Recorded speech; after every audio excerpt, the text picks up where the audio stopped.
Let's see how we can delete a website in Weebly account in this video tutorial.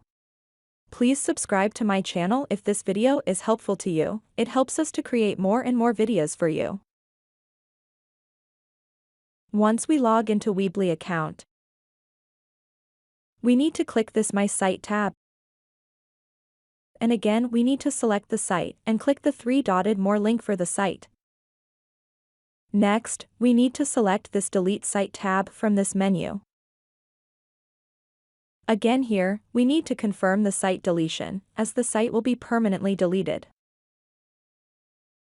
And we are done with the deletion of the site on Weebly. If you found the video helpful, I request you to like and share my video. Do not forget to subscribe to my channel and click the bell icon to get updates when we add new content.